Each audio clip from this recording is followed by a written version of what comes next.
Make an announcement real quick, just so that all of you know, to confirm what you're probably already guessing, that voice actor panel that's going to start in 4 minutes isn't really going to start in 4 minutes. The voice actors right now are currently trying to fight their way out of a rabid bunch of trans fans that have them holed up in the autograph room. You guys know how rabid trans fans can be.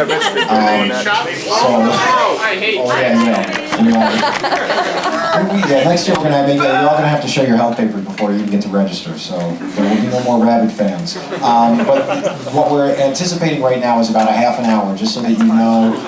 They are coming up half hour. I heard somebody yell hour. 1/2 of an hour, 30 minutes, is what we're anticipating them at. So fold up the chairs. That's what we're guessing. But just so you know what you're getting into, don't be the sounds of silence and just chatter. Can you do impersonations while we wait? I do not. Let's see your version of that. Take this microphone in my hand. I walk around the room, starting the very first chair here. We go all the way across, then we pass it all the way back, and Don is telling me that you all will be able to recite the entire movie, line by line. So I asked him which movie, of course. He said Harry Met Sally. So we're going to see if we're going to just pass the mic around. Maybe Young Frankenstein. No, it's going to be Transformers the movie, line by line. We're going to start it off, and we're going to go around the room and see how far we can actually get. Don, if you're right, you'll get that Leo Con sign. Alright, here we go. You ready? Let's see what we can do. Do you think we can do it? Do you think you all know? Oh, you're breaking Don's heart. I think the guys who How much? can go to the How about you get question? Look, it's Unicron. It's the year 2005. It's the year 2005. Oh, you forgot.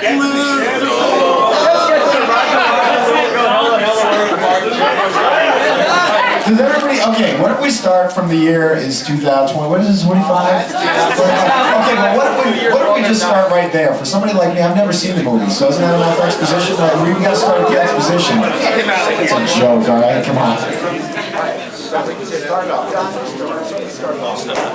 It is the year 2005. Oh, that's steep. The Great Wars are over and the Autobots have won.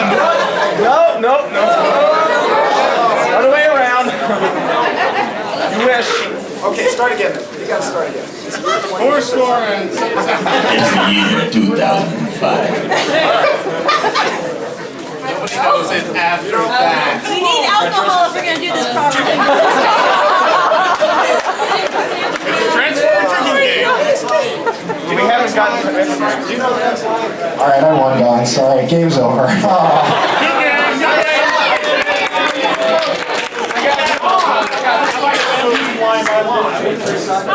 Come on, Don. You can do it. Anyone up for trivia questions? Trivia, go for it. Hey, I got some questions here. I'll give you some. What's Optimus' last name? Primal. Depends on which version. It's more specific.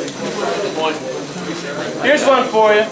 What was the name of the villain in Prime Target, the human villain? Who was Oh. Yeah, you gave it. You're saying it so quickly. How about like a show of hands? Anyone else has a shot? All right. Without blurring it out, I'm curious. How many people here that in the episode "The Girl Who Loved Power Glide"? Show of hands. Who remembers the girl's name? Let's see if anyone knows this. Ooh. Oh, look at them all. It begins with an H, so you are close. All right. We got enough people here. Who's that? Astoria College and Reds. Jeez, I didn't know the last part. I knew it was Astoria. Okay. Now it's your turn to think of a question, Aaron. Oh God. Pass the mic for this. Pass the microphone. Oh, right, we're passing it. You put me on my feet. I got like an hour sleep for the last 3 days. Person who answers it. You want me to walk around for you? All right, Can we ask like kids? ask a question. Transform related. What is the answer to It's also primer boxers or briefs. If somebody's got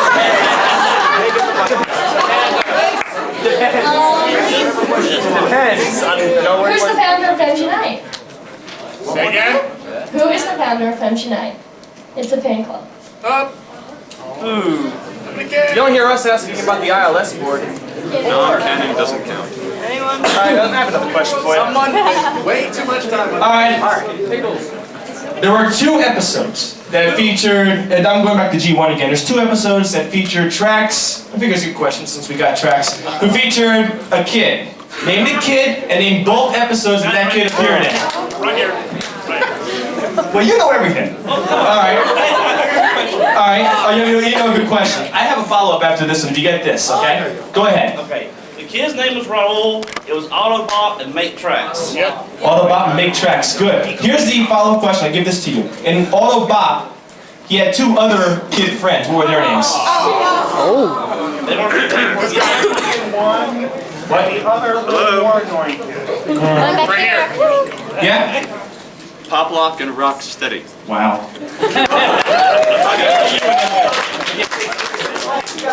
Well, he got the first one, he got the second. Okay, my question is, name all 4 Neo Knights and who brought them together. It's America, man. It's America.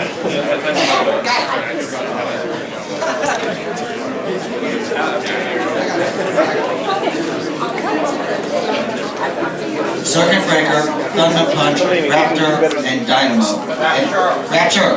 That's enough. And they were brought together by BlackRock. Wow. Next question.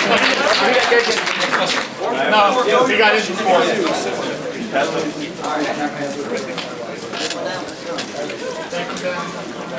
Alright, let's try this.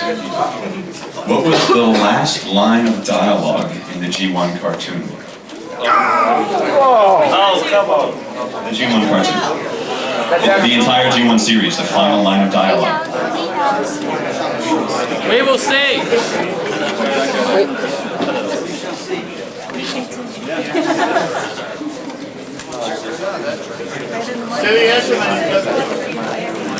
We shall see. We shall see, Galvatron. We shall see. We got a debate here and saying we shall see Galvatron. He does. He has to ask a question. Anything Transformer. Alright, who's got the next question? Who else wants to ask a question? Pass it back to him then. What's the first line of dialogue? The year 2005. That one There's not enough energy in these conductors to fill a cortex. Yes. Blast a cortex. Blast a cortex.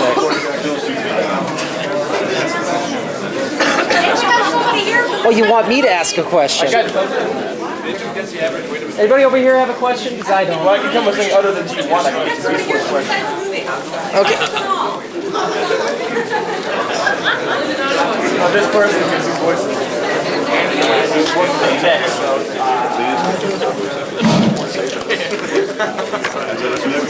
You got it. Come on, trivia question. I've always wondered what that sounded like. Rumor has it y'all were trying to do the movie by line. I was downstairs in the art room. Yeah. All right, hang on. Trivia question. It is the year 2005. The treacherous Decepticons have conquered the Autobots' home planet of Cybertron. But from secret staging grounds on 2 of Cybertron's moons, the valiant Autobots, thank you. The valiant Autobots vow to retake their homeland. Now for Ironhide. Ironhide, report to me at once. Every time I look into a monitor, my food gets some seasoning. When are we gonna start busting Decepticons? Chops, sorry, that's the next line. Alright, that's 2 strikes. That's 2 strikes. You got a 3rd strike before you have to ask a question and pass the mic. Alright. I'm trying to, hang on, let me remember the next line. Let's see here. Ironhide, I want you to make a special run to Autobot City on Earth. But Prime, listen Ironhide, we don't have enough energon cubes to power a full-scale assault. Ready the shuttle for launch. Your days are numbered now, Decepticons. When did Optimus sound like Ronald Reagan? I have a feeling you guys are laughing at my expense. That happens pretty often, actually. Keep going! Go! Keep going! 15 minutes of paper off. returns, Megatron. Excellent, Laserbeak, unlike some of my other warriors. Megatron's and Mr. Burns now, right? Excellent, Smithers. Yes, and Ironhide will be substituted by Eric Cartman for the rest of the movie. Every time I look at you, I'm under private, you're gonna feel it.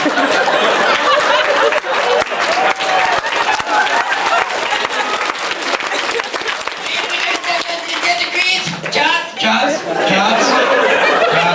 Yes, hey here. Oh my God, they go wrong. Let's see, Jobs, report security status. Jobs to Moonbase 2! Sorry, I can't do jazz. Jobs to Moonbase 2! Jobs to Moonbase 2! Bumblebee and Spike here. Bumblebee and Spike here. Just the RFC parody, you guys. Let's see. Dang it. What's the next line? Oh, come on, guys. We need all of us. We can recite. No, it was a good job. You gotta ask a question, I'll pass it. Ask a Good job.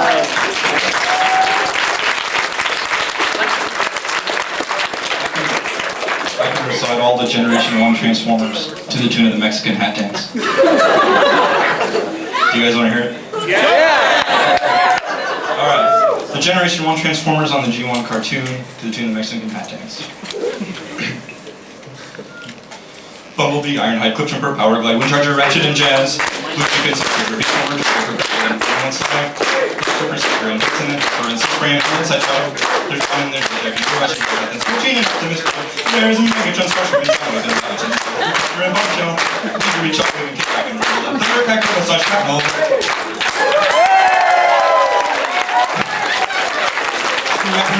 Orchestra, Midwestern Long Haul and Hook Astro Train. And then there's Old Skyfire, sure was a high pro with Superman, Supreme. The Surgeon Finch, I think, for Shadow, Tex and Hawk, Construction, and Snarl. For Rizzy and Bitswing, and Schizo, it's missing, and Cosmos, and Got Blades, Firebolt, Prince, Guy, Dog, Over, Prince, Cosmos, Prince, and Oscar, Wall Rider. Dead, and Last Object, to break the house, Foster, Sweet Metal, Tex, and Master. Ultra Magnus and Howard, then work up and work like the Metro Stamper and Pipes. RC and Springer and Raymond and Steel John and Wheatley and Rodimus Prime. Broadside and Central and Skellington. Work about this time around. Back Tailgate. Eject and Wind and Rover and Sportsline and Scorpio and Stick Down Case. Slide, Manuscript, Comatron, Central, Raptor, Dick Gautier, Kill and Arcane. Runabout, Runamuch, Twist and Racer Club. Thomas, Junior Rampage. Under a blogger, Snapper, Scoser, Twist, Scattershot in the Street. After Warner, and Lifting, Last Been, Front of Mentor, and there's Smuggling. The Lightning Cloud, Worker, Wi-Fi, Physical Cruncher, Crossers, and the Nurture Shot. Subdragon, Sub-Zero, Robomus, and Fire, and Counterpunch, and Scorponok. There's Ponson and Wingspan, and 600 Hard-Headed Eyebrow, and then we've got Apeface, Trigger Happy, Cerebus, and Punch Forces Maximus. Abominus, Computron, then there's Superior, and Bruticus, Defense, or Manus, or Predaking, Devastator, and the Sweeps.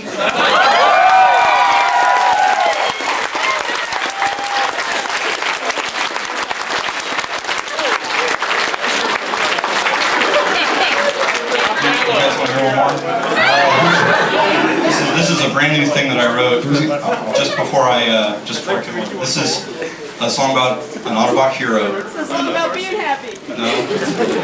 This is to the tune of Riding with Firebolt Malone by David Ball. I don't know if you're familiar with that one. I was only from the EDF, looking through the classifieds, when an ad that said old van for sale somehow caught my eye. The junkyard didn't know the year, or even if it ran, but I had that $80 in my hand. Well, it was way back in the corner of this old ramshackle shed, with 18 months of dust and dirt and grime all over it. And when I flipped the light switch on, I was sure surprised to see an '84 Toyota that was staring back at me. Well, the spark plugs were all missing and the head gasket had blown, but I knew right away this was the car I'd make my own. I opened up the ashtray and that's when I found the note. The date it said 2005 and this is what he wrote. He said I was an old soldier, they called me Ironhide, and if you're reading this, then I guess it means I died. But for every spark that's shattered, another comes online. This heap was once my body way back when I was alive. And though it is yours now, I hope you don't mind. You'll always be riding with good old Ironhide. out like a rocket. I had room for lots of cargo in that giant subspace pocket. Super cold liquid nitrogen kept my Dr. Pepper cold. But a fan was worth more to me than a mountain of gold. He broke down on occasion, but I didn't really mind. I knew that I could count on him if I was ever in a bind. I'd get the feeling sometimes if I turned real quick I'd see an Autobot transforming in the street right next to me. It was an Autobot soldier, they called him Ironhide. He fought for his planet, but tragically he died. But for every spark that shattered, another comes online. This heap was once his body way back when he was alive. He told me to take it, he said that it was mine. And I was proud to be riding with good old Ironhide. One night it was raining hard and the Decepticons attacked. And I still don't remember much about that fiery blast. Someone said they thought they saw a robot shoot them down. They didn't get his name, but I know without a doubt it was an Autobot hero. They called him Ironhide. He fought for his planet, but tragically he died. But for every spark that shattered, another comes online. This heap was once his body way back when he was alive. And I know I wouldn't be here if he wasn't by my side. An Autobot hero by the name of Ironhide. Yeah, thank Primus I was riding with good old Ironhide.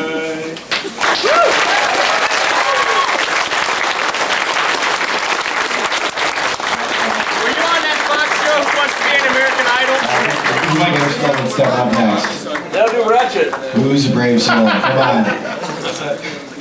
I don't have that music. Or else I have to sing 99 Mitten Box Primes on the wall. Come on. We'll be here all night long. What, you want me to sing it? No singing. Just bring Who wants the mic back then?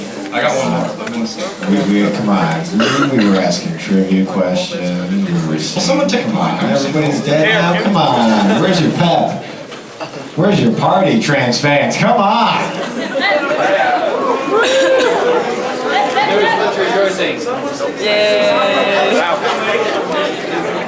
I really want to know why this guy was not on that Fox show, the American Idol, because I think he's better than most people. I mean, seriously.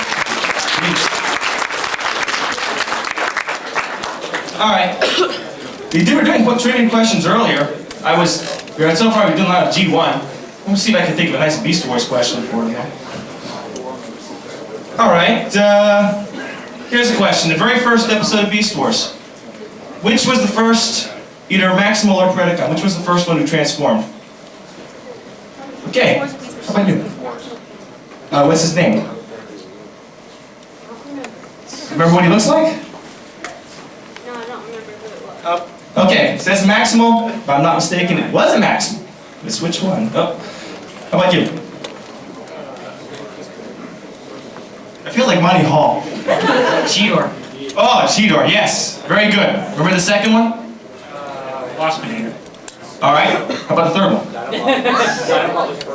Now that's a tough one. All right, well, here's another one. In the first episode,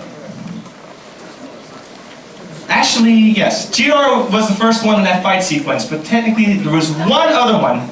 Yeah, I apologize. Two. Dinobot. Yeah, oops, I'm wrong. Dinobot was the first one. That's throw you off. Yeah, actually, yeah, you're right. You're right. You want to say? He's bad. All right, you're right. You might. You ask the next question. I had it. Right. You got it right.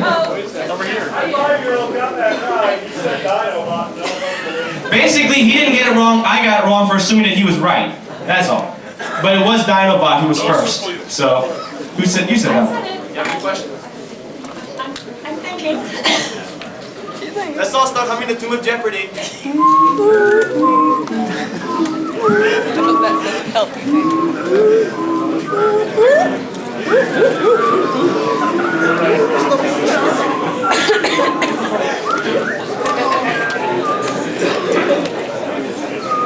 silly one. When's the first time that the rubber ducky appears in season 2? Did everyone hear that? When was the first time that the very famous, very well-known rubber ducky of Megatron appear in season 2? We're looking for the first episode that featured a rubber ducky. I see a person standing right over here. I love having all this attention because I never get this in real life. Yeah, right. He gets it. It was in Coming of the Fusors Part 2 where Black Arachnia is rummaging around looking for the golden discs, which she has destroyed and plans to download into her database. Also, there was Starscream's head and a model plane. I expect to see you as that Transformers geek on Beat the Geeks in the near future. You got a question?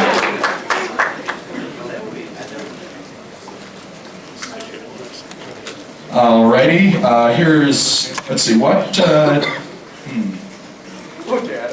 I'm sorry, alright. Who is famous for saying this line? Save your ammunition, Autobots, superior forces are taking over. Back here. Back here. Well, back there. Whoa. All the way back. Whoa. Be careful on the cameras. Just let me know meanwhile we're waiting for voice actors, because I get the feeling we actually just come for them and not me. Yes. Skylinks. Is it Skylinks? Yes! 50 points! And you get to do the next question.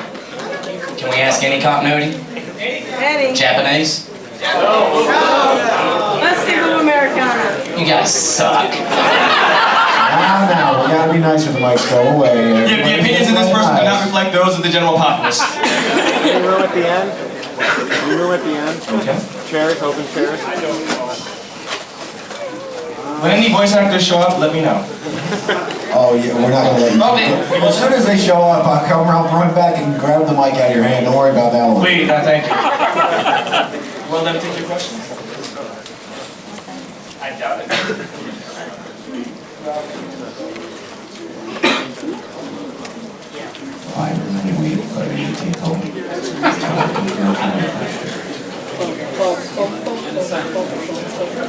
Seems to be some discussion.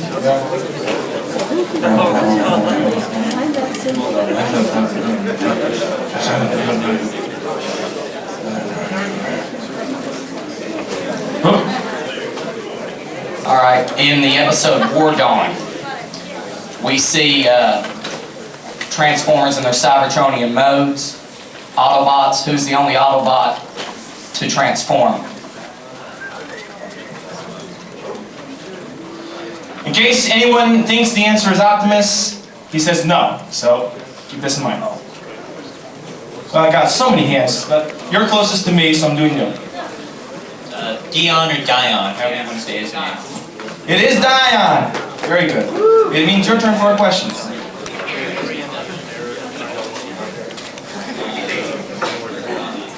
Let's try something obscure for the tech specs. Who fought in the Asphalt Wars?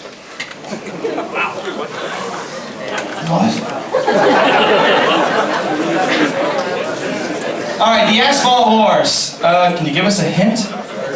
It was a pretender. It was a pretender. I got a few people, so I see people here. Brave folk. You come all the way over here. How the hell do talk show hosts do this all the time? Hello. I'm guessing Groundbreaker. Is it Groundbreaker? No. Ooh. Close call. We have another person here. Vroom. Please repeat. Vroom. It is Vroom! Wow. Wow. That is level 3 on the level, I think. I have no idea what that level goes up to, but it sounds like a level 3 question to me.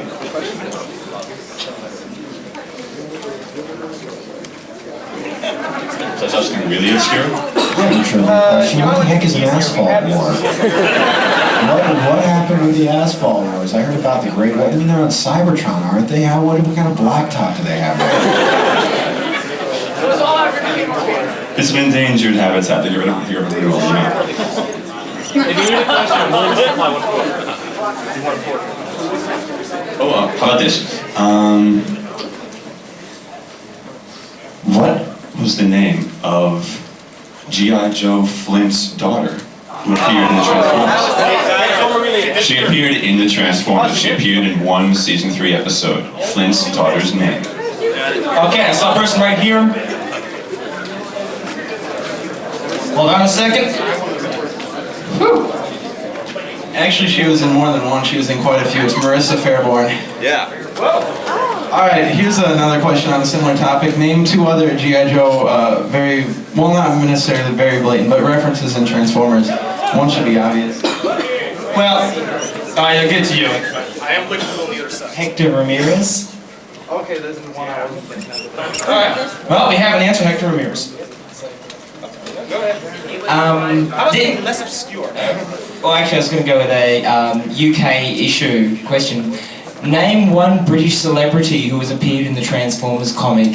Well, the UK issues. Hand up front. We got a hand up front. And in the back. I don't have a coin to flip, so I'm just going to go to the front. Yes, sir. Unfortunately, the name slipped me was the head of Virgin Records. Yep. Do you know what his name was? Sir, it just slipped me. I see a hand in the back. Let's go to the back now. Still waiting for voice actors. Any minute now. I'm sure they are on their way up right now as we speak. Oh, it's you again. Okay. Oh, wait, you got it back there. I apologize for that. 1,000 apologies, good sir. I did not mean to appease you in any way. Okay. The man's name is Richard Branson. Yep. Yeah, not here yet, so, wow, well done. Yes, it is. Take your time, there's no hurry.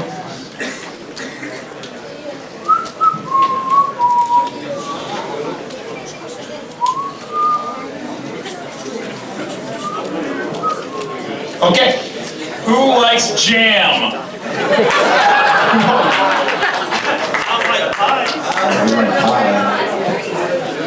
Alright, there's a right answer to this. Who likes jam? I see one person have their hand. Oh, see, I saw his first, the guy standing in the aisle where I don't have to go into the seat, so I'm pretty sure that's Hotshot. Hotshot likes jam. Wow. That's beyond my knowledge, so. Come on, clap if it's Hotshot. I know the answer. Come on. Is it Hotshot? Yes. Here's the question, so I'll tell you what. I got a slightly easier question. I hope this is easier. I got an easier question for you. Yeah, we're waiting for voice actors. Yeah, I got another question for you. Who's excited that voice actors are showing up now?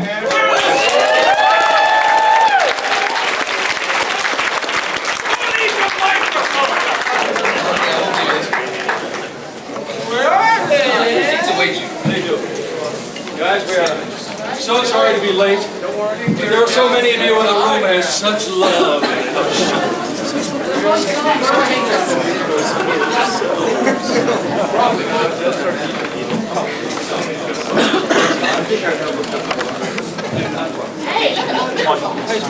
Well, wait a second. Look, there's at We were the least... last ones out of the room. We're Spellos and Wankus. I know. They're out on the sidewalk getting... Spellos and Wankus. Yeah, that sounds like a law firm you trust. All right, well, I guess we'll talk about them while they're not here, huh? Bless you for your patience. So, How many doctors do we have in the house tonight? ooh, there is one. All right, two. And your special. Ladies and gentlemen, Peter Spellos. Veterinarian. No, over there! Crying out loud! Come on. Ladies and gentlemen,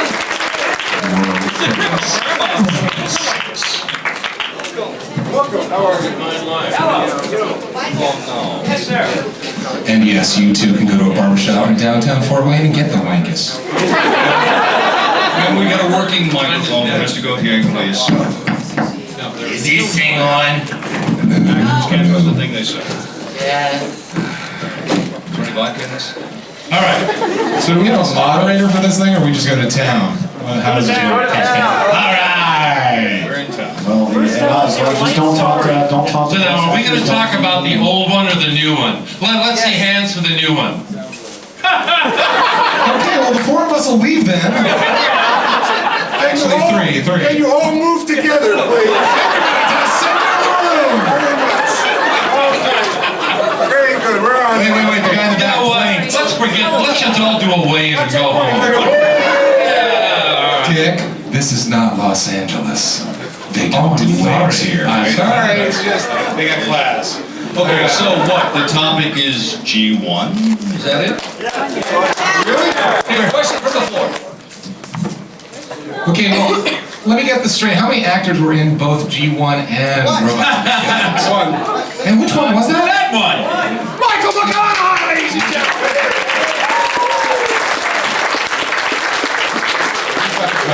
Okay, so who wants me to quote from a script that I haven't seen in 20 years? Episode 432 when the rock monster appeared. I can do it. Matrix. Okay, second row. I got a quick question about the character Trax, G1. No, he's not gay. Next question, please. Next question, please. He thinks you guys protest too much. However, Rodimus Prime is. Listen to that. And we'll be in the bar at 7:15. Why do you think they call him Prime, huh? Oh, Rodimus. Oh, that's right. Alright, apart from the overtones about that, the other impression I always got from Trax was a bit like urbane and such. I'm just kind of wondering, what kind of similarities are between he and Mr. Hal from Gilligan's Island? Similarities between Trax and Thurston Hall III. Well, neither one slept with Lovey. I'm just saying, you were just like way too quick. But it's right. It's not the first time I've heard that this weekend. Lovey did not like convertibles, that's all I can say. Something else? Sir? I've got two questions. And they're written down. Sorry, we only have time for two. Well, one, this is Mr. Kaplan. I'm afraid I'm Mr. Kaplan. Okay. Yeah, that's my dad, but I'm Neil. Thank you, sir. With you having done the voice of Optimus Prime and RID, you have joined a very selected group of voice actors to host such a famous fictional character. Have you considered that you are perhaps this generation's their first exposure to Transformers, and you are their first Optimus Prime? Have you considered seriously what that will be in maybe 20 years? I mean, without but no pressure. To be honest with you, I hope that I'll have the chance to give him voice again at some time in the near future. It was a great pleasure to remember a character that was from the show that Dick and Mike worked on, because yeah, I watched it as a kid. So it did kind of ring in my ears. Now, does everybody know the story about how I got the part and whatever? No. Okay. Why don't you tell us the story about how you got the part? Well, I didn't While you're doing that, we're going to take a lunch break. Okay, we'll see you guys later. Because remember, I did this in Texas and talked for 2 hours by myself. So, no, I auditioned for X-Brawn, and my basic voice for X-Brawn was like this. He was Southern, he was tough. And then I went to Fox, and some brilliant person at Fox said, "Wait, see if you can do that without the Southern dialect." I got a call from Jamie Simone, the producer of the show, asking me if I'd be interested in doing the pilot episode as Optimus Prime, and of course, knowing that character from my youth, it was like basically somebody saying, "I don't know, we want you to play the Fonz." I mean, it's just... And by the way, that was a compliment. So it was a great opportunity, but they did say, you know, it's going to go to network, so we're not guaranteeing you anything. So I didn't actually believe that I was playing the part for sure until September 9th, until, you know, the day after, you know, RID aired all over the country. I knew the character, I admired the character. He's just straight, true blue, oddly enough, and just a great role model to play. If I only get to play him for a single season, hey, you know, it was a nice run while it lasted. I hope I did, you know, I did the role proud, and if I get the chance to do it again, well, that'll be cool. And let me just add to that from G1, I knew Peter Cullen quite well. We shared the same agent, and I spent some time with my directing hat, pouring this guy back and forth because we had two directors and we had two different approaches. And I felt, of course, mine was right. But he did an excellent job of capturing the essence of the character as it had been established in Generation 1, and I was very proud of the work he did.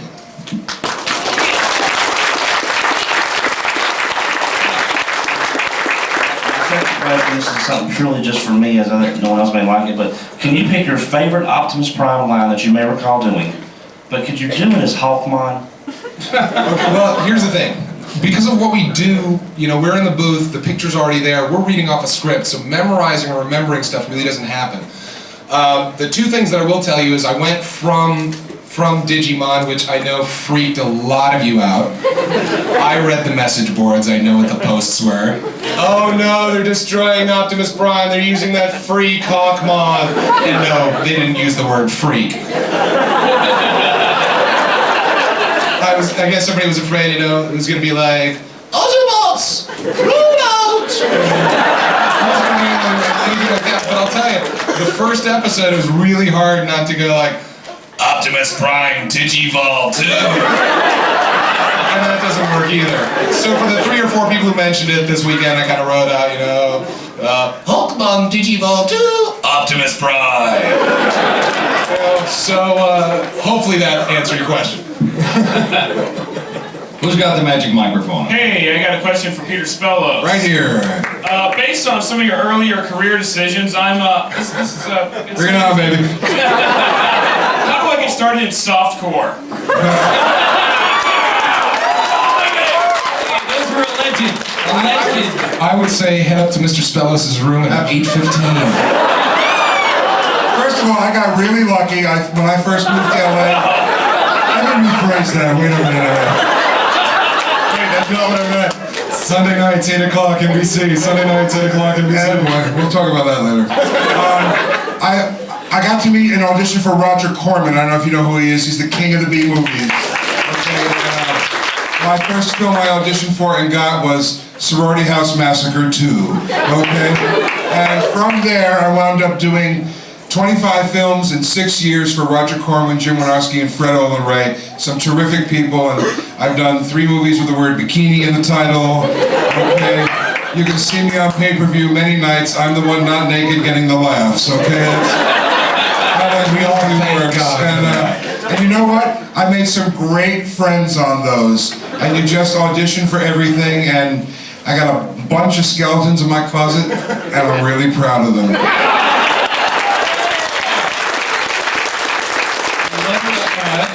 It's what he does with the skeleton right. from North Carolina. And let us quickly add, regarding auditions, this last week he had an audition. I now have a recurring role on the new NBC drama American Dreams. Sunday nights NBC. Sunday nights NBC at 8 o'clock. For those who remember American Bandstand, I play the TV director on American Bandstand. So start writing those letters now. Okay? NBC 8 p.m. Please watch. We really appreciate that, Michael. Another question. That'll cost me dinner later on, you know that. Who's got the magic mic out there? Just like I said, there's been way too many questions for Wankus, so please, try to spread it out amongst the fellas. Okay. There we go. I'll probably get kicked out of the BotCon for this. Uh-oh. Then don't do it. Must be for Wankus then. No, for Dick Gautier? Yes. Why did they only keep Jaime the Robot on Get Smart for such a short amount of time? Why didn't they continue him as a regular character? He was really good. Oh, thank you. Well, it was odd. I was really on for one guest shot. And I guess the character took off, you know, as things are wont to do. And so I went off and did other unsuccessful series, of which I have a multitude of those. And went off and did some films and some other things. And they said, you want to do it again? And I said, yeah. So over a 5-year period, I only did 6 shows. And people used to say, well, you know, you were on Get Smart, you were a regular. Really not true. I mean, 6 shows over 5 years ain't that much, financially or, you know, or anything. Believe me, not financially. So consequently, I really got identified with the character, and I guess it was popular with people. At one point, no, truly, I had written and produced a picture, and I was in the middle of post-production, and Don Adams had his nose broken by Eddie Height, who was his stuntman. They were rehearsing and he slipped and went boom. And so Don was in the hospital for about 2 months, and they asked me to take over the show. And I was going to be the head of the show, you know, for about 2 months and do about 8 or 10 segments. I was in the middle of a movie that I had spent 2.5 years working on, so I didn't do it. So they did ask me in a way, you know, to fill in for Don. But, and that was the end of it. So, I mean, it was a great character, it was fun to do. It was not a challenge because you don't really do anything. You're just, you know, walking around in a monotone, sort of stiff, which now that I'm older, I wish I could still do that. Well, it was wonderful, thank you. Oh, thank you. All right. The short answer to that question, why didn't Jaime show up more, is producers are always known for making intelligent, well-informed decisions. Hi, I have a non-Transformer related request from Dick. Can you still do Serpentor's Cobra Law yell? You know,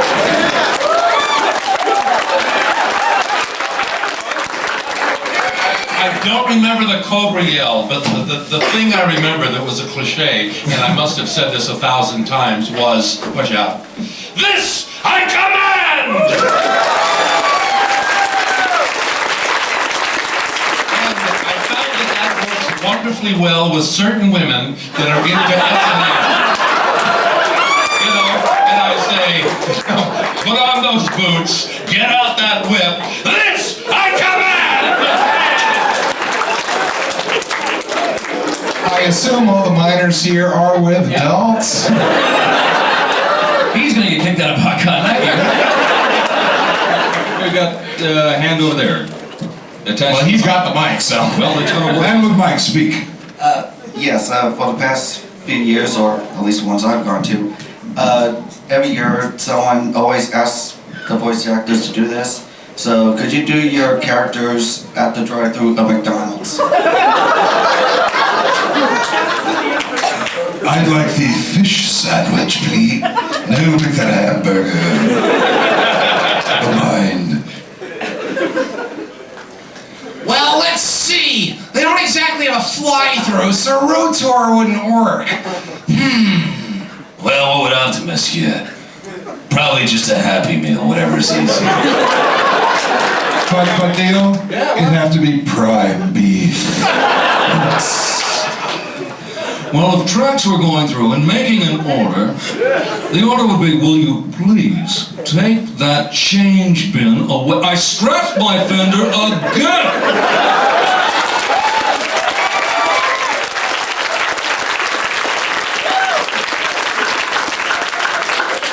Your last, Wankus, make it happen. Come on now. I've been coming here a long time, and I was just curious, can we get donuts? Well, again, he's a cop, I guess. Neil, what? You and I worked on something together. Yes, we did. What it was. What did we work on? Well, first of all, I gotta say that, you know, I've been on that side. I still am on that side for a lot of different things. I'm a big fan of a lot of stuff. When I was a kid, I would watch Dick in a series called When Things Were Rotten. That I thought was brilliant. And he was a hero of mine, also being the original Conrad Birdie on Broadway. Have I kissed your ass enough yet? Yeah. Anyway, let me come over there and get it. Oh, boys, I'm getting all wet here, okay? Gotta get it down. Quit bragging. Anyway, we worked on a commercial for a local restaurant called Pacific Dining Car, and for me, that was one of the first days that I was in Hollywood that I really felt like I'm playing with the big boys. I'm like sitting there, okay, I walk in and it looks like this. But inside my head, I'm kind of going, oh my God, Dick Gautier! Oh my God! So that was a real big thrill of mine. Dick and I actually have the same voiceover agent, so I run into him every now and then. And just recently he started remembering me, so I'm really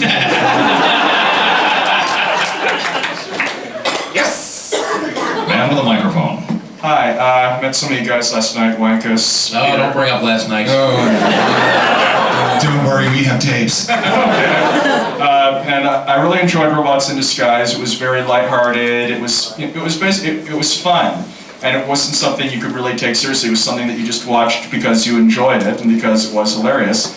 And basically it is for Peter. Could you all give us a round of who's the smartest shark in town? Wait, let me have the room sing it first. Who's the smartest shark in town? Who's the biggest guy around? Sky-Byte, that's me. Let me tell you something. When the episode came, there was a page worth of parentheses and it said, Sky-Byte sings.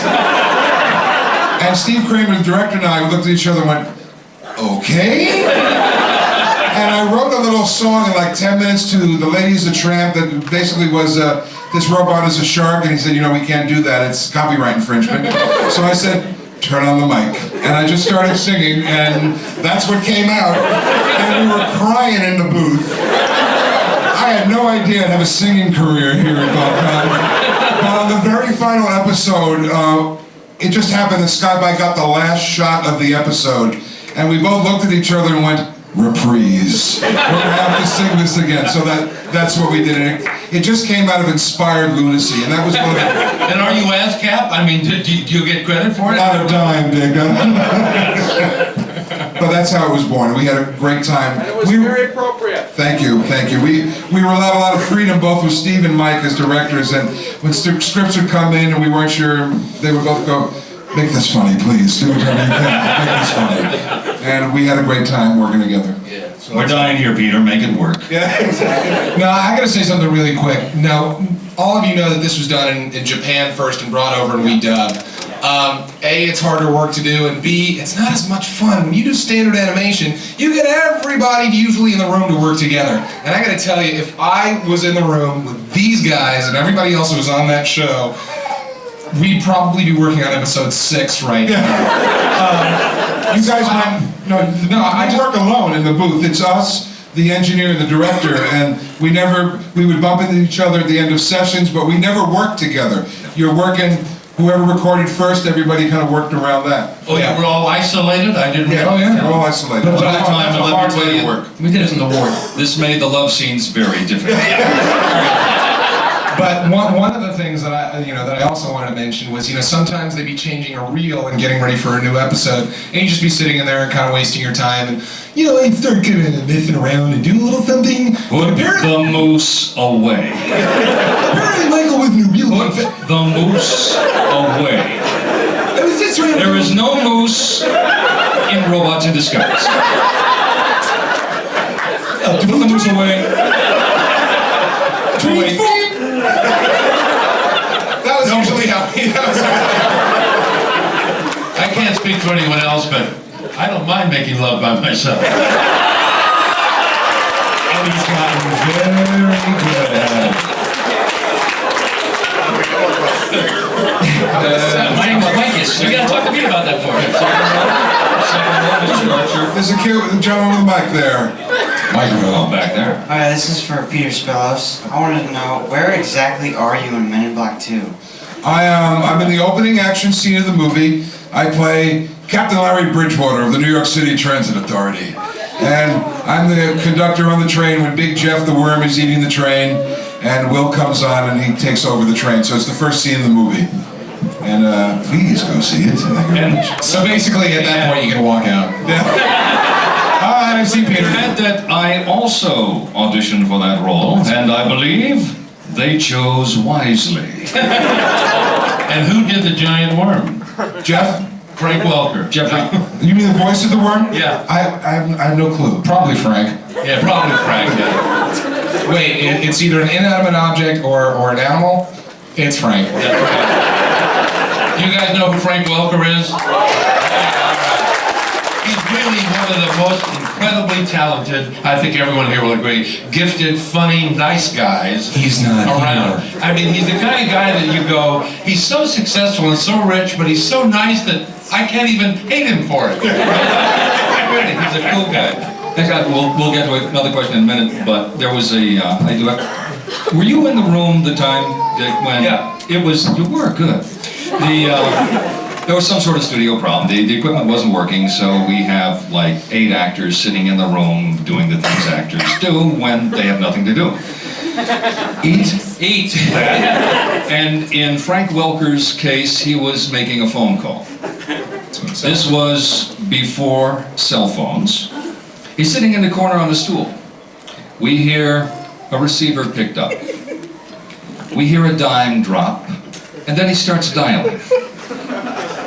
It clicks, someone picks up on the other end. He starts having a conversation. He hangs up, the phone hangs up, and there are 7 people looking at him because there was nothing in his hand. See, outside of LA, those people are committed. In LA, they pay a lot of money and they work very often. Where's the mic? Where's the mic for these guys? It's over here. Well, so you don't feel left out, why Wankus? Why not? I'm glad you asked that question. The answer to that is in the little bios and the brochures everybody got. Yeah, so if you go ahead and read those. Yeah, so read those. Thanks for stopping by. No, I did a radio show in Los Angeles. I was the host of a morning show, and my partner was so frustrated with something I was doing, and at the same time she was trying to call me a wanker, sorry Mom, and a doofus, and she screwed up. And she just said, "You're a Wankus!" And the phones lit up, the emails came in, everybody said, "He is a Wankus!" So I left it. That's it, it's that simple. And it's a hook, you never forget it. I mean, you go tell your friends you've met a guy named Wankus, they'll think you're weird. Well, that's encouraging. Where's the mic? Right here. Stand up, young man. Getting back to singing, can we get a bar of One Last Kiss?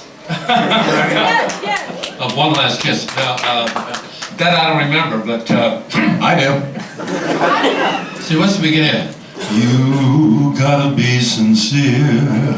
You gotta be sincere. That was one of the songs from Bye Bye Birdie. The only one that I did, no, let's not do that. Stop if you're not sure. Don't do it, you know me. I love you, man. I did introduce a song that became sort of a jazz standard. I don't know if you guys know it. There are girls just right for some kissing, and I mean to kiss me a few. Oh, those girls don't know what they're missing. Well, I got a lot of living to do. That's it.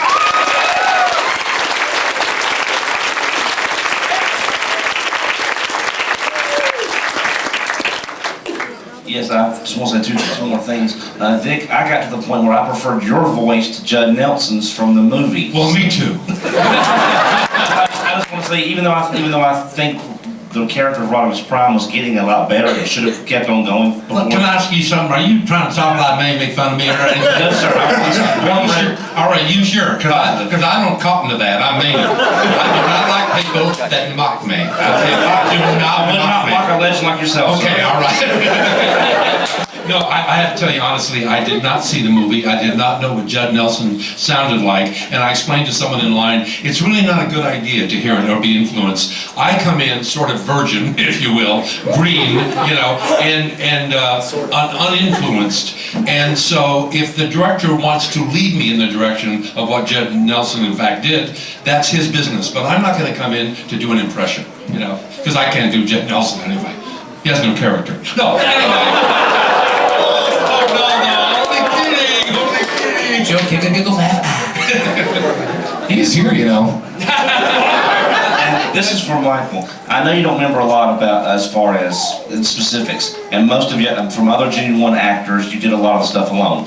But for the 2 episodes that featured tracks, main tracks and Autobot, you worked with a character, Raul, the young Hispanic street kid. Done by Michael Chain.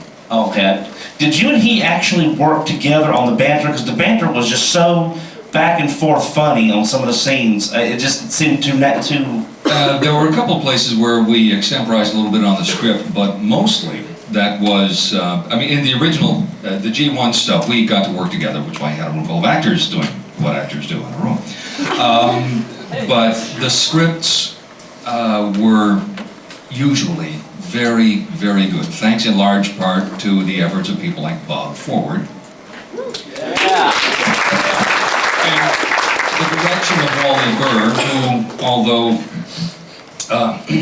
Wally Burr was known for taking his time to be sure we got things right. He was a taskmaster. He was tough. These were 22 minutes worth of recording we'd be doing, and there were a couple of days when I personally was there for like 10 hours. In fact, I was a member of the Screen Actors Guild negotiating committee during one of the things. Were you there? Or no, okay. But several people were there. A lot of voice actors, and I got involved in this because we went on strike because of the fact that they would have us in for 8 to 10 hours for a half-hour show, which was usually really unnecessary. And some people were losing money because they had 2 or 3 jobs in a day, you know, to do that and then do a commercial and then do something else. And we had, in fact, got it reduced because of Wally Burr. Only Wally Burr who directed us to 4 hours, a 4-hour limit. God bless you, Wally Burr. So you have us to, do you remember that, Michael? Absolutely. And it was because of him, because he wanted you to imitate him. Now, we love Wally, and he's a very talented man, but unfortunately, he would have you do a reading, what, 20 times? Huh? Am I out of line by saying 20 times? No. Pretty close to that. And at the end of the day, you were either hoarse or zapped, you know. Or both. Or a zapped horse. Yeah, that's right. Matter of fact, I had a t-shirt made up that said, I survived Wally-thon. 83, 84. I make very good friends with Wally, and we did take a lot of time with it, but he did know what he wanted, and usually the end result was superior. Oh, yeah. Mm-hmm. No, he was a wonderful director, but sometimes it was tiring. So we had a good director, we had good scripts, and a couple of actors that were okay. I think this poor lady in the red hat really wants to ask a question. How would have Sky-Byte handled the Jeff situation in Men in Black 2? He would have gotten very upset. It's a big worm. I'll attack it. Oh no, the pain in between. No. He'd run away probably in the end. Sky-Byte, I don't know if you know, is bipolar. You know. I always thought he was like Dr. Smith. Well, you know what? In one episode, I did a little homage to the pain. But yeah, the fun of him was being able to go from hysterical laughing to crying, and a guy who wants to do really bad and all he can do is really good. So it was fun to do. I think for the most part, Peter was probably the person who was happiest with their role. I mean, don't get me wrong, I was very pleased to be playing Optimus Prime, but a lot of the times you look and go, I want to be that guy. You know, everybody wants to be Megatron. Away. They're doing the move. Everybody wants to play the bad guy because they have the most character. Right. And of course, you know, Sky-Byte was drawn very interestingly, so we went in and did the auditions. Everybody was intrigued at what that character was. And, you know, we never really looked at the script, so we didn't know how the character was developing, but sure enough, after the first couple of episodes came on, it was like, I want to be Sky-Byte. Well, Richard, you spoke to Richard and Steve Kramer. I mean, we're all friends, we're all good friends, and what happened is I started to go crazy, and they let me go. The Fox people came down and said, this is great, just do whatever you want.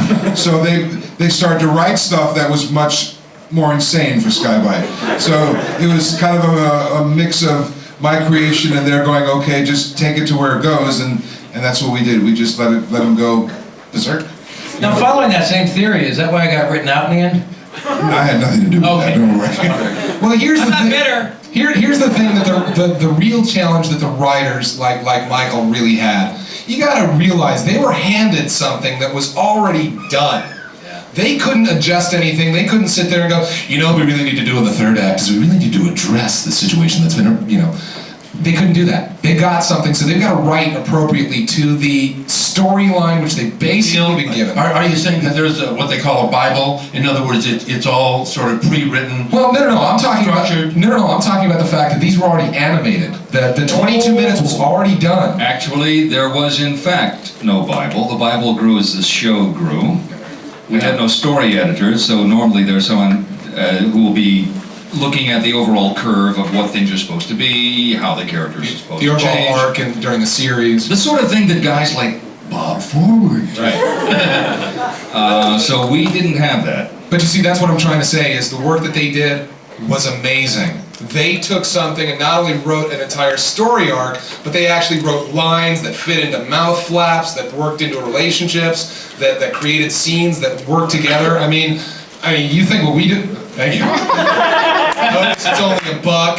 But, you know, I mean, if you think the voice acting is hard, what these guys did was just amazingly difficult. And I didn't know that. That is impressive. I had no idea it was done that way. Yeah. Wow. Yeah. It's all ADR. Yeah, the new buzzword is acquired animation. Which means we don't have to pay you a lot of money. Exactly. You know what you can do with that book? You can get 20 minutes for 99 cents. And still have a penny left over. Why, thank you. Yes? The man standing. Okay, this question is mainly for Mike and Dick. Over the years, I've been trying to find out more information about some of the voice actors that we've lost along the way, namely Scatman Crothers and Chris Latta. And if you can give us a little more information about what they were like when you worked with them, and some of the things that you think that they'd like to be remembered by. I didn't work with Scatman, did you? Yeah. Oh, you did. Well, then you speak on his behalf because I don't know him. Scatman was really, it's always said this way, but it's the truth. He was one of the sweetest men to walk God's earth. He had no harsh words for anybody. He was there. He was always an uplifting spirit. And as an actor, he was extremely gifted. He was always concerned that what he was doing would help you in what you needed to do. And actually, he was, you want to rehearse? You want to rehearse the scene? Why, thanks, Scatman, you bet. And I am quite privileged to have been able to work with him and with a number of others, but there are a couple of people, specifically Scatman, who, to me, coming from a whole different venue of entertainment, and he was so wide and varied in his talents. He was so self-effacing. Wide. I'm sorry. I got confused. He was a very rare human being. So was Chris Latta. Yeah. As far as Chris goes, he was a guy with a lot of demons. He was that. He was very much of a type A. He was very stressed out. I think he had some personal problems going on in his life that never reflected in his work. He was very funny and very creative. And what he did was just exceptional. I don't know anyone that can even imitate him. You know what I mean? He was such an individual and so creative. And we all felt bad because he died so early. And I always had the, I don't know what he died of. I always had the feeling that he died of stress because he was just really on the edge. You know what I'm saying, Michael? A great guy to work with and a sweet man, but you just felt like saying, give yourself a break. Don't be so tough on yourself, you know? And so that was Chris. We miss him, and he was a very sweet guy, but I just wish he could have had a better time while he lived.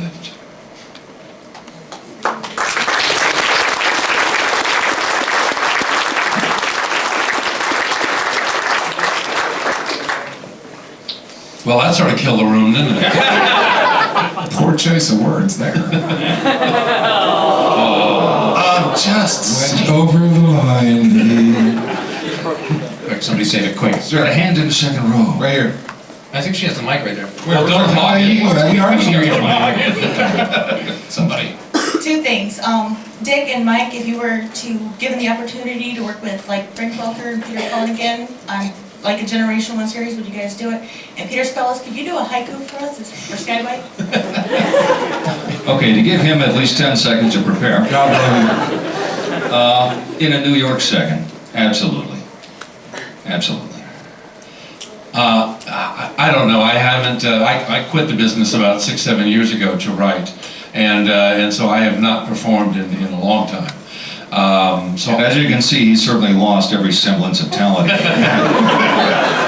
and consequently, I don't know. It would take a lot to get me back into the business because I had a great run at it and I enjoyed my career, but I've been doing it since I was 17, and I got to a point where I said, which was at least 20 years ago. Yeah, exactly. A lot more. So I just kind of backed off from it, and I'm very happy with my life now. So I don't know. I don't know if I could be conned into doing it again. As much as I love working with these guys, you know, it would take a lot, I think. Okay, Dick, what if I was on the show? Well, that's different. Okay. What if we didn't pay you? So it would be like a job. And by the way, Neil, please, you know, take down the shrine to me in your living room. Oh, all right. But it's almost complete. Ladies and gentlemen, Peter Sky-Byte. now, just before I start my improvisational haiku, because I assure you I'm about to make it up. 17 syllables, is that correct? If I'm remembering correctly? Yeah. 575. 575. 575. They wrote most of those. They wrote all those for me. And I will do one now. Sky-Byte is good shark. BotCon has made me very happy. Thank you for giving me love. The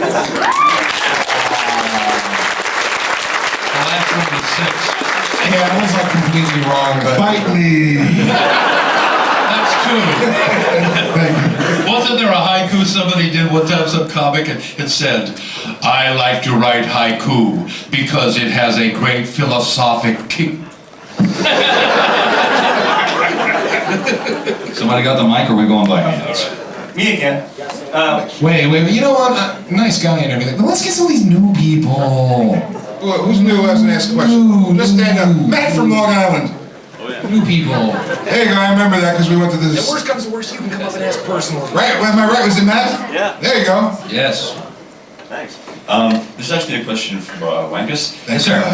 How did your Didn't I answer all the questions in the bar last night? No, actually, you raised a few.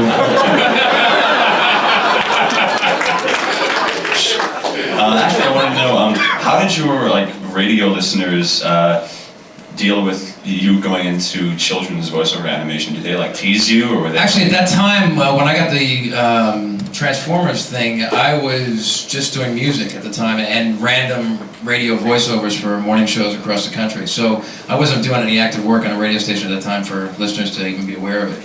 In fact, I think Transformers helped me get more gigs after that. But it was a wild thing. See, I'm the only one up here that's never really done it before, like these legends. So I mean, Neil was freaking out before about how amazing it was to work with him. Well, that's how I was with Neil. That's how I was with any of these guys. I mean, I showed up my first day on the job for 2 to 3 hours early because I didn't even know how to do it. I mean, I'm serious. I didn't know how to do the studio thing. I didn't know how to. They put headphones on. It beeps in your head. I don't know what the hell that is. So I went early, so I didn't have to look like an idiot and say, "Hi, how do I do my job?" I went early to watch other people, and I remember Steve Kramer, the director, goes, "There's something wrong. You're an actor and you're early." But I didn't want to tell him I'm here because I don't know nothing, and I don't want to look like an idiot. But it's pretty wild. Does anybody know how that works? How we do a voiceover like that? It beeps in your head. Beep, beep, beep. And on the fourth time, you come in. And it's not that easy when you're reading a script and you're trying to interact with the other characters, being by yourself talking to a beep. See, it's funny because you were describing, your transition in, and I had this flash of 2001, and I just kind of see you at the beginning with a bone going, and then by the end, you're flying spaceships and stuff. Something like that. Yeah, exactly. Is it a little? Well, see, I've never worked quite that way. Is that a little bit like doing? Is like looping to exactly. It's like looping. So you have a very, very precise amount of seconds in which to say that particular line. Right. Okay, I don't think they understand that. Okay, so maybe there's 6.5 seconds to say this line, truly. If you do it 7, they'll say do it again. Right. And if you do it 5 1/4, it's no good. You have to do it in exactly that amount of time. And with the right personality. Very short post-production primer. You've got looping and you've got dubbing. Looping is when the thing is done in your language, and the sound isn't good, so you go in and you have to say the line, which is, "Oh, you've upset me terribly." Only it didn't work, so you have to go in and match it and say, "Oh, you've upset me terribly." Fine, okay, it's usually pretty easy to do that. Sometimes you replace someone else's voice, but if it's the same language, you can still kind of get behind it, so it comes, "Oh, you've upset me terribly," and it still works. However, in acquired animation, which in this case was Japanese in origin. First of all, they don't write for the dialogue. They just have the mouths going. And like for the original dialogue. And so then we have these mouths, which sometimes, but rarely, come together. Well, I mean, Sky-Byte.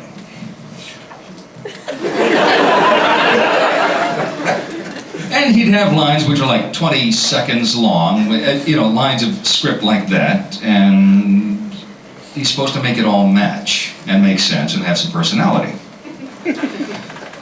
Which I guess you got a little of. So dubbing is, pardon me, performing in acquired animation is a little more difficult than looping. So you have to match the mouth, you have to do the performance, you have to look at the script, you have to watch the screen, you have to start here and you have to end there, and your cue is when you go beep, beep, beep, and you start talking where the fourth beat would be. You know what? After you do it for a while, it's timing. You learn that cut a half a second off of that, and you do it. And you're able to cut a half a second off of that without even knowing you can cut a half a second off. It's like music. You get in a rhythm with it, and you start to understand that it is musical, that there is timing to it. And the more you do it, I wouldn't say the easier it becomes, but the more facile you get at it, basically. Facile rhymes with tassel. This gentleman right here has been waving his hand for right in the middle. Go on, stand up. I got him. I pointed at him. All right, well, you're first. Firstly, I'd just like to thank all of you for giving us such, There we go. I'd like to thank you for giving me the microphone. Firstly, thank you all very much for such wonderful memories, both from Generation 1 growing up and also from Rodimus in Disguise, which has been an absolute blast. Very, very funny, very enjoyable. Peter, I'd just like to ask that, for example, from Beast Wars, Waspinator, played by Scott McNeil, has pretty much become the entrenched fan favourite.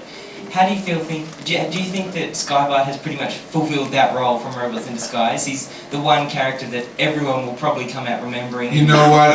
If that's the case, that's terrific. It certainly wasn't done that way. We are an ensemble, first and foremost. We work as a team, and the whole idea is the team project gets worked on. The fact that you guys happen to love it touches me to no end, believe me. I'm a very lucky man. I've been doing comedy for 30 years, and they allowed me to do what I enjoy doing most. So if that wound up being a favorite from you guys, then bless you for it. But we are a team, and we are RID, and it only works if we all work together. And I'll tell you one other thing. I couldn't create it without Steve Kramer, without Mike McConnohie, and without a great engineer that switched a couple times that really can take, you know, a little bit off that morning voice or something that's not working or working through a cold or having the show up and do it and make you look good. And if it wasn't for Michael and Steve and our engineers, you wouldn't have enjoyed it as much as you did. And the other quick thing to remember is that if they had planned on making Sky-Byte the most popular character in the show, it never would have happened. It just happened because they allowed us to create. And when producers and directors and writers let you do that, that's when the real fun stuff happens. Exactly. But you did, you did nice work. Thanks, man. Sunday nights, NBC. Now we got Matt at 8 o'clock. Matt with the mic. Okay, this is mostly for Mr. McConnohie and Mr. Gautier. Now, you both worked on G.I. Joe. Obviously, G.I. Joe's brother is here this afternoon. That's G.I. Jane. Oh. And Mr. Gautier was also in Humanoids, which was also produced by Sunbow. That's right, yes. What it comes down to is you did a lot of stuff that wasn't done normally on 80s animation. Like Serpentor's first line went something like, to fear me is to follow me, let those who fear me follow me, let those who oppose me die. Don't you ever forget it. I've lived my life that way. Go ahead. Let those who fear me follow me, let those who oppose me die. I am Serpentor, and this I command. That was the whole original. Wow, how cool that you remember that. I don't remember 3 words from it. It's sort of like a teeny-weeny haiku, you know.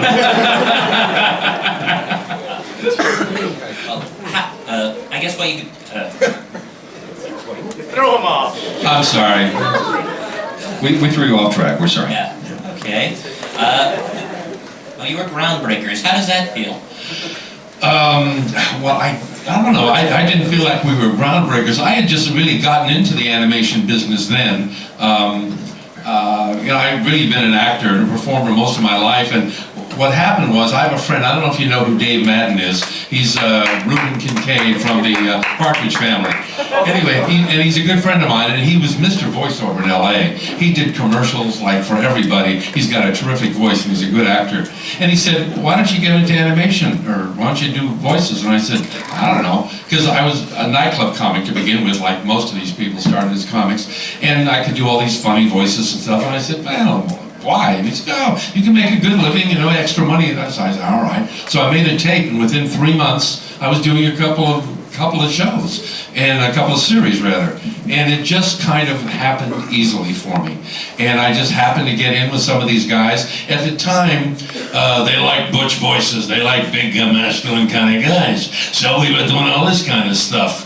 And what happened was that then when there was too much violence, as you know, on television, they started going with the Smurfs and little squeaky voices, truly. And when that happened, man, a lot of us were out of business. You know, all of the stuff we were doing, G.I. Joe was canceled, Inhumanoids, I was doing Pirates of the Caribbean, a whole bunch of shows like that were just canceled immediately.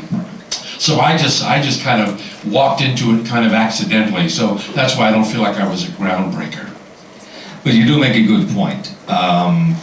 G.I. Joe especially was incredibly atypical because as it was originally written and recorded, although not as it was edited, people died. And the fact that we were showing with that show that actions have consequences and war is a messy, bloody, final business is a message that I think really should have gone out, and then it got sanitized. You see somebody blown to pieces completely out of frame at the end of the show. Well, I'm sure glad he recovered well. I think that sends a very poor message, and I think following the philosophy of trying to make things non-fatal leads to a cycle of people doing things which are fatal. And I think if we had been able to continue,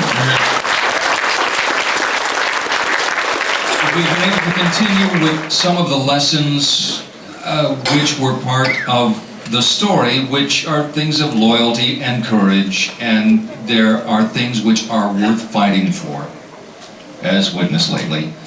There are things worth fighting for, and war is just something nobody should ever be involved in, but if you are, get it the hell over with. That's my thing.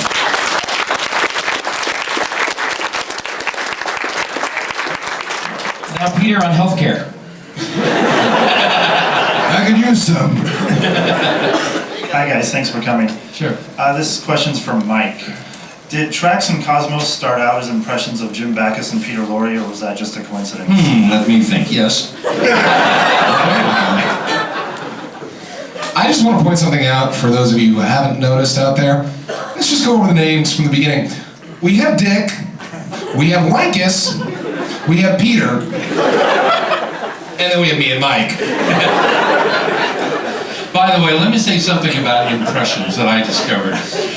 A lot of guys who wanted to get into the voice business came to me and said, gee, I want to make a tape and da-da-da, and they do these impressions of things, and they said, what do you think? And I said, well, you know what? It's a lousy impression, but it's an interesting new voice. Because, you know what I'm saying? If you do a really bad impression, nobody knows who the hell it is. See, you go, my God, you've created this new character. See, Dick, that's actually one of the true groundbreakers in this business, Dawes Butler. Used to do some of the worst impressions in town. I worked with Dawes. And that's how some of the most famous characters ever came about. I mean, occasionally I'll teach a voiceover class and people will say that to me, and that's exactly it. It's just be committed to the character. Okay, let's get that straight. It's not a voice. It's a character.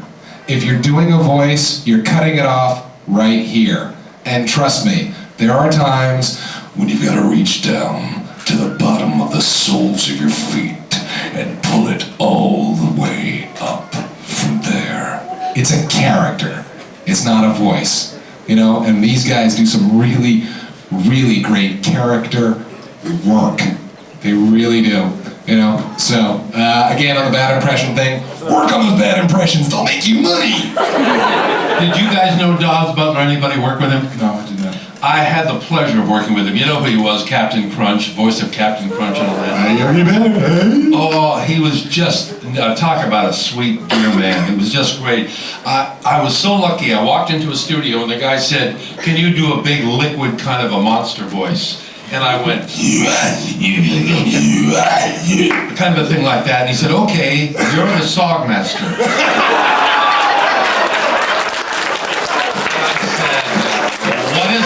And he said, "You are going to make the world soggy," and Captain Crunch brings it back to life. And I went, all right. This is embarrassing, but I tell you, I have never made so much money over the next 4 years in my life. Because I guess kids' commercials are like played on the network forever and ever. I got my first check and I went, "Sogmaster." But anyway, he was really a cool guy, so I got to work with him on that. Yeah. This gentleman right there. Oh, this lady. She has a microphone. She has a microphone. She trumps him. Look out, she's armed. This is back to where you're talking about where you were dubbing voices and the beeps and how difficult that was. Which one is more difficult for those of you who've actually done, I'm not actually done, I didn't mean to say it that way, but had to appearance other than just your voice. I'll tell you which is more difficult for me, is to go in and dub yourself. Because it's really, really weird to, if you work on film. Yeah. Loop yourself, I'm sorry. Yeah. I'm out of my milieu right now. But I find that more difficult because all of a sudden you're trying to do what that guy on the screen is doing and you're going, "Oh, that was me, wait a minute." And I did that in a film called City of Angels. I played a truck driver who was taking Nick Cage up to see Meg Ryan with a basset hound. I don't know if you remember that. But when we filmed it outside of LAX in July. Okay, and there's a lot of ambient noise, a lot of planes and stuff. So I got a call in January that said, "The whole scene is no good, the sound is no good, you have to come in and redo the scene." So I was able 6 months later to go in and do the scene and tweak my performance and actually do a little more with my voice, having done voice acting, to add to my acting performance on the film. And Brad Silberling, who was the director on that, was like, "Man, that's even better than when we filmed it."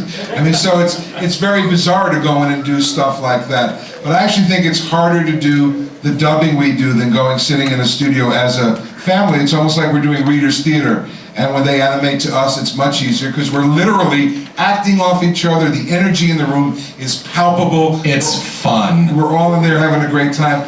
It's more difficult to get up at 9 o'clock in the morning and have 75 loops and be in a booth all by yourself with just a director and engineer, and to keep that energy going. You gotta bring all that energy to it yourself. To feed off your friends is real easy.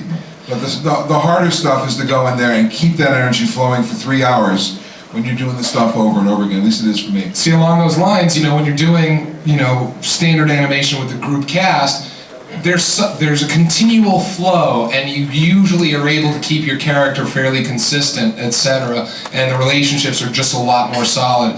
I mean, I don't know how any of these guys worked, but I know every now and then I would just have a line that just couldn't come out. Oh yeah. And when you're the only one in the booth, you're convinced no one else ever makes a mistake. Right. And so you sit there, and what happens after you mess up a line 3 times and you really want to get it right the 4th time?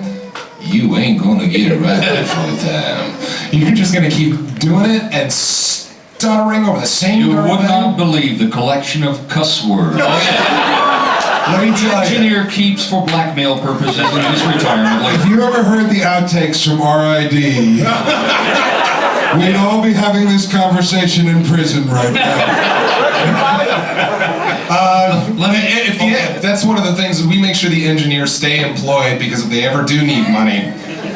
No, there are a lot of things like, okay, I'm gonna try to keep this clean. Don't go there. Yeah, don't even do it. Don't even do it. All right. We're meeting private later for No, that. I just think there were a couple of, oh, forget it. You just kind of get there and, oh, leave it alone, would ya?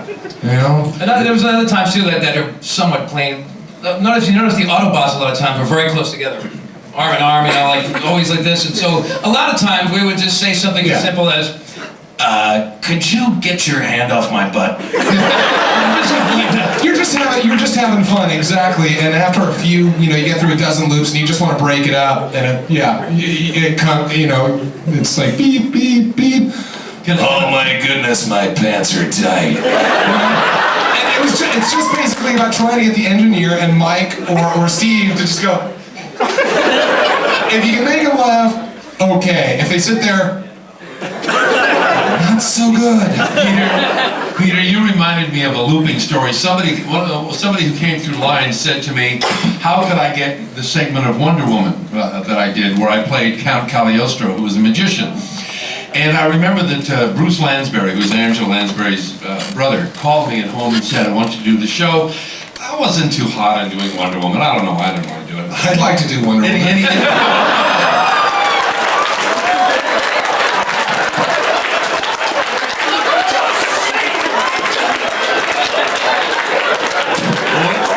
Moose away. It's not a moose, it's a calf, okay? Do you think I'm going to tell my dull story after that? Anyway, what happened was... So we finally convinced him to do Wonder Woman. Turn his mic off. So anyway, I was supposed to be Count Cagliostro, and I said to him, I said, well, it was written in purple prose, you know, which is kind of fancy, and I said, obviously it's got to be in a dialect, some sort of a dialect, Mid-European, whatever it could be, and so he said, yeah. So I go in the next morning, and I'm all ready to do this, and because I'm feeling that this is the only way to do this particular character. And he says, upstairs, they said, no dialect. I said, what? He said, no dialect. That happens all the time. And I went, oh, hello. Well, I had to do the whole thing in Americanese. Well, when it's written, you know, you there, don't touch, it was written like Shakespeare. And I had to do an American, and it sucked. I knew I was bad. I knew it was bad. I was embarrassed. I said, oh my God. Ed Begley Jr. was on the show. It was awful. Bruce Lansbury calls me. Now, he calls me 6 weeks later, and I said, yeah, Bruce. And he said, we put it together, and he said, you know what? You were right. I said, what? He said, it needs a dialect. Now, I have to tell you, Did they refilm? when you do a dialect, you open your mouth and your lips and your teeth very much because you are over-accentuating everything like this. You see what I'm doing with that? But when you speak as an American, we're sort of lazy and our lips are sort of like this and they don't move very much. So I had to then dub every word of this thing into a dialect, but I couldn't move my mouth. So when you see the show, I'm sort of speaking like this. It is the worst kind of a I just thought you had a stroke.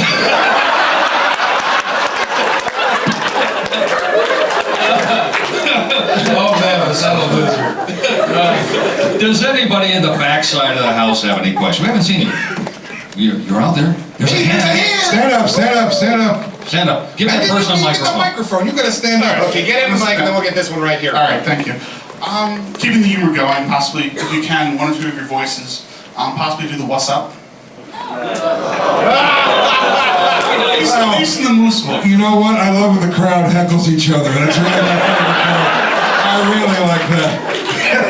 You know what? That was kind of a resounding no. So see us outside. I'll be more than happy to. Pull over and back. Oh. Come on, don't do think something. they want We want to hear the moose go what's up at least. You don't let me. No, the moose comes out, I'm removing you from the room. Wait a minute. And no, I didn't read for the movie. No. Do you have a microphone back there? The moose. Let's This hear is you. the only time we will allow the moose. My agents occasionally, because I don't do it all the time, enjoy when I just pop my head in and say, "Hey, somebody order a moose." It's just very. Do what's up now? Do what's up? Go on. Spacey, what the? You know, it's, you have to really get into it. Shaolin might be a different story, you know. Gee, Timothy, what's up? I don't know. What's up? Oh, that's kind of fun, actually. Aren't you glad you asked? Get back. Jump in the back. Wait, no, actually, I'm enjoying this. What's up?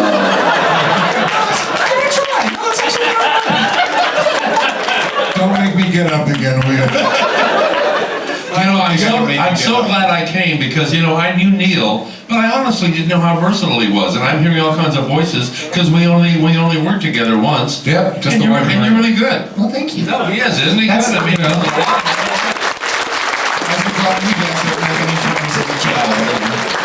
Mr. Blue Shirt. Mr. Blue Shirt, it's all up to you now.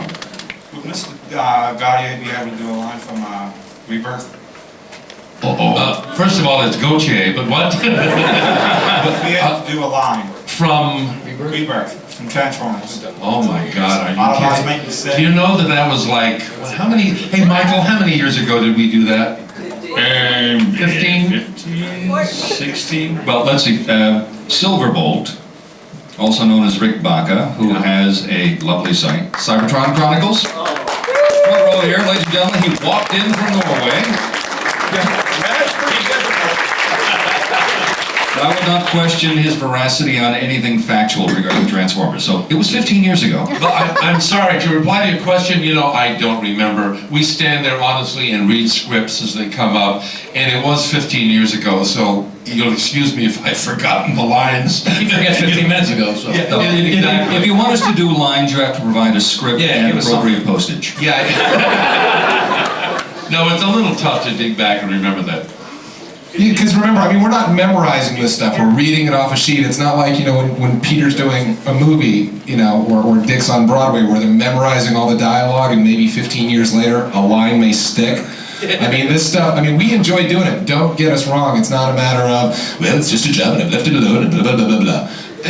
It's mostly, we're reading it. I can't quote to you anything I read out of the USA Today yesterday. Well, I could quote the pie chart, but it's pretty much the same sort of thing. I mean, can you quote from, you know, the Fort Wayne Picayune or whatever it is? And by the way, with RID in particular, in the style of acquired animation, we would sometimes be doing 3 or 4 episodes in a 2-hour period. Right. It's kind of hard to keep that in the head. Hand in the back. All the way in the corner. Stand up. Stand up, stand up. Wait, somebody has a microphone. Well, actually, they're going to jump in. We've got somebody with a microphone, and then if you called on her, then the next one is going to be the last one, because I'm going to be the heavy and throw everybody out. Oh, no. Just remember, we were willing to stay, so. Yeah, remember that. Could you guys do RID Optimus Prime and Rodimus Prime fighting over the Matrix? Well, fine, but I'll tell you, I'd rather see Lord of the Rings. I mean, the Matrix was nice and everything, but I don't see a reason to fight over it. And he's got to go rent the tapes to remind himself of what he sounded like, so. I haven't heard myself do that in 15 years. I have no idea. Did I use my own voice? I don't know. But it was a lovely idea. Thank you for bringing it up. Yeah, it's an interesting challenge, but I think that's about it. Okay. Is the mic back in that corner? I think Rodimus always spoke down in The here. Disney animation behind the scenes, I've seen that they've videotaped voice actors. I was wondering if any of you ever participated in an animation where they actually went behind the scenes and videotaped. I recorded my own tapes, but I don't think I'd like anyone else to see them. Not yours, hon. Not with you, with somebody else. I've seen them.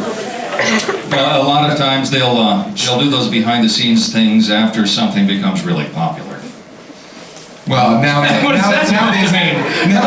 they film it to put on for the extras for the DVD. Right. You know. You mean like Shrek and that kind of stuff, where they show you behind the scenes of the guys doing their... Yeah. See, here's the other thing to remember. One of the reasons that they also will do that on occasion, especially if it's for something original, like a feature, is because, you know, the whole performance... I mean, it's real. It's not like you're sitting there with a stone face and whatever and reading lines. You're into it. Your body's into it. Your face is into it. And by filming it, because they animate it later to make a better product, they'll actually capture points of the performance. On occasion, like with Shrek, if you look sometimes, it's just a fat Mike Myers who's been painted green with funky ears. I mean, they took his face, you know, and the same thing with Sean Connery and Dragon... Okay, thank you.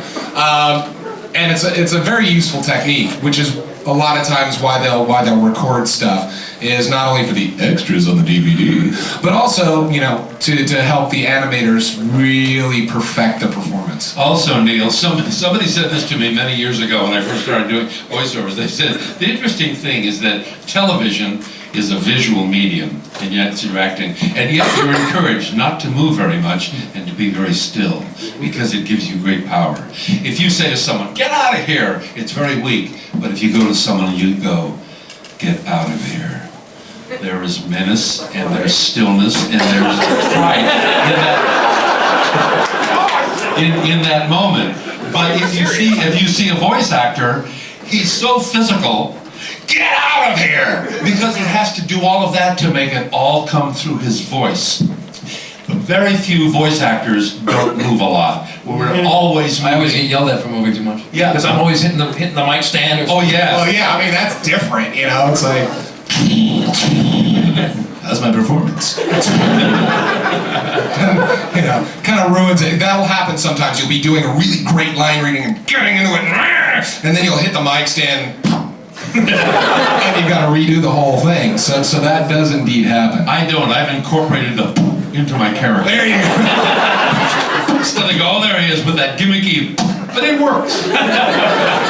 Okay, as I can see, we're losing pieces of the audience, right and left. That's okay, let them go. We might take that as a signal. Okay, now that they're gone, we're going to tell dirty stuff. And we can all tell them what they missed.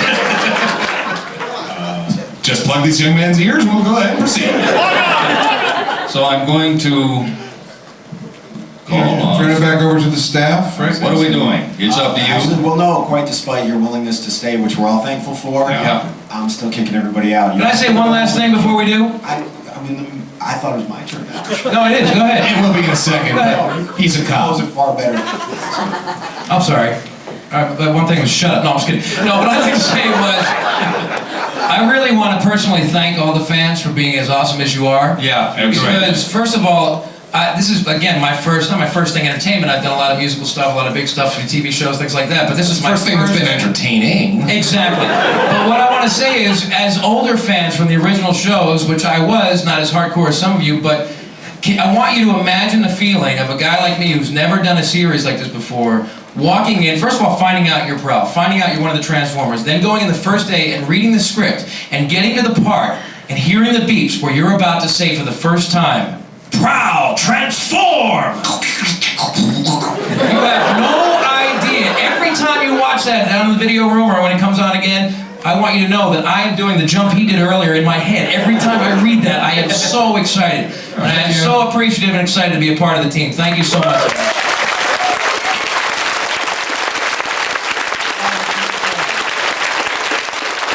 It's absolutely true. It's been said before, but it's absolutely true. Without you guys, we're nothing. And I've never done this before. No, I mean, I'd like to think I'm something. This is totally new. Nothing, don't worry. I don't know what to expect. You're one of us. I must say, all of you guys are really, very, very polite and very cute and very funny and well-behaved. And I want to thank you for being wonderful ladies and gentlemen. Really, really, thank you so much. Thank you guys very much. We appreciate it. Thank you. Sunday nights, NBC, 8 o'clock. Right, baby. I only say that because I love this man. BotCon 2003, Chicago. Thank you guys. Rumble. Oh, man, we gotta take one.